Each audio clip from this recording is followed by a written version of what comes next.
สบายดีพบกับข้าพระเจ้าตำนานล่าวที่หาเรื่องล่าวตำนานและเรื่องเล่าต่างๆมาเล่าสู่ทานฟังตั้งแต่อดีตและปัจจุบันท่านผู้ชมสามารถแสดงความคิดเห็นต่างๆและคอมเมนต์เข้ามาไล่อยากจะฟังหรือหูเรื่องเล่าตำนานใดตำนานเล่าจะหาทุกๆคำถามตามความสามารถที่จะหามาได้เพื่อมาเล่าสู่ทุกท่านได้ฟังนำกัน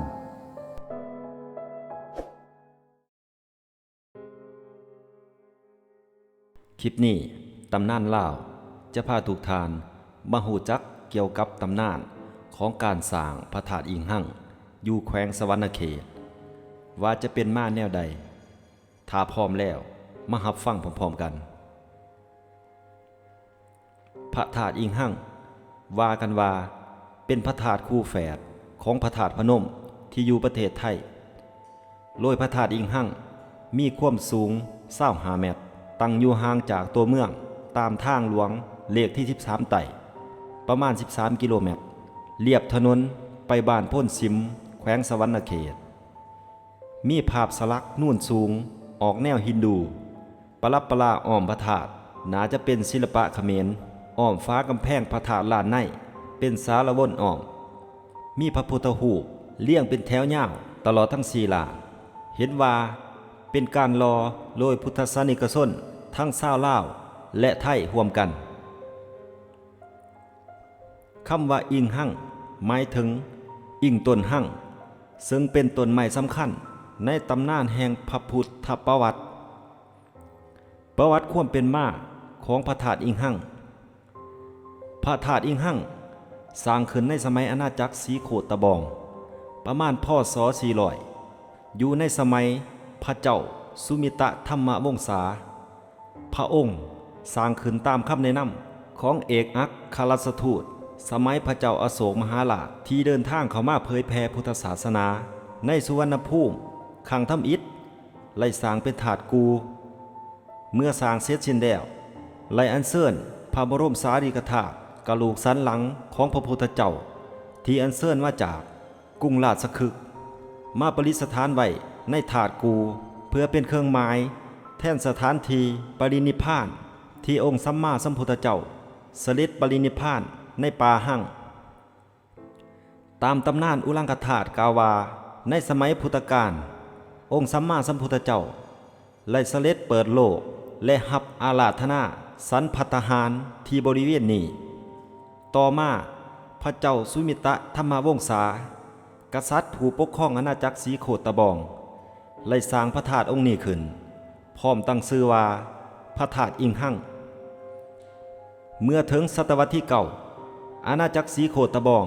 เริ่มเสื่อมอ่อนแอลงส้นศาสตร์ขอมเลยเข้ามาหุกห้านและมีอำนาจแทนพระธาตุอิงหั่งจึงถูกรัดแปลงเป็นเทวสถานของศาสนาพราหมณ์ภายใต้การนำของพระเจ้าสุมนทาธิราชราชาและมีการสร้างต่อเติมองค์พระธาตุตกแต่งลวดลายประติมากรรมเป็นเรืองเมถุนสังวาสและล่าไม้นะนับแต่นั้นมาลักษณะศิลปกรรมของพระธาตุอิงหั่งจึงเป็นศิลปะแบบขอมบูหานพร้อมกับเอิ้นชื่อว่าอินทรปราสาท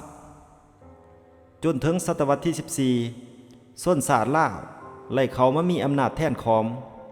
สมัยพระเจ้าโพธิสละกษัตริย์แห่งอาณาจักรล้านช้างซึ่งเหลื่อมใสพระพุทธศาสนา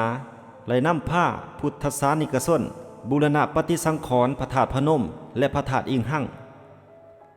จนถึงสมัยพระเจ้าสยามเสถาธิดาและต่อเติมศิลปะล้านช้างเข้าไปในองค์พระธาตุอิงหั่งและเสริมยอดลงปีลัดแปลงให้เป็นพระธาตุทางพุทธศาสนาโดยฐานพระธาตุแต่ละล้านกว้าง9 เมตรสูง25 เมตรปรากฏอยู่จนถึงปัจจุบันในแต่ละปีจะมีการจัดงานบุญเฉลิมฉลองพระธาตุอิงหั่งในมื้อขึ้น15 ค่ำเดือนเจียงเดือน1ล่าวของทุกๆปี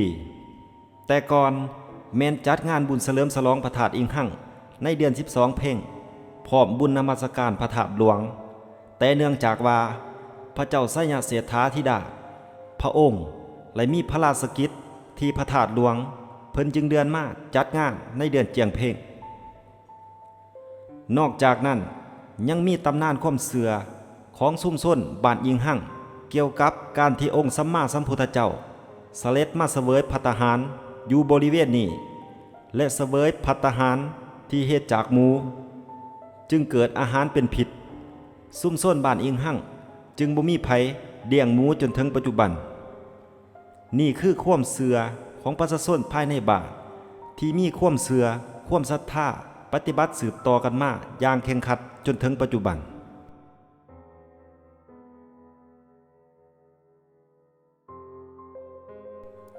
เมื่อทานฟังคลิปจบแล้วก็อย่าลืมกดไลค์กดแชร์กดติดตามและกดกระลิ่งเพื่อจะได้รับการแจ้งเตือนในการอัปคลิปใหม่ๆจากตำนานลาวขอขอบใจ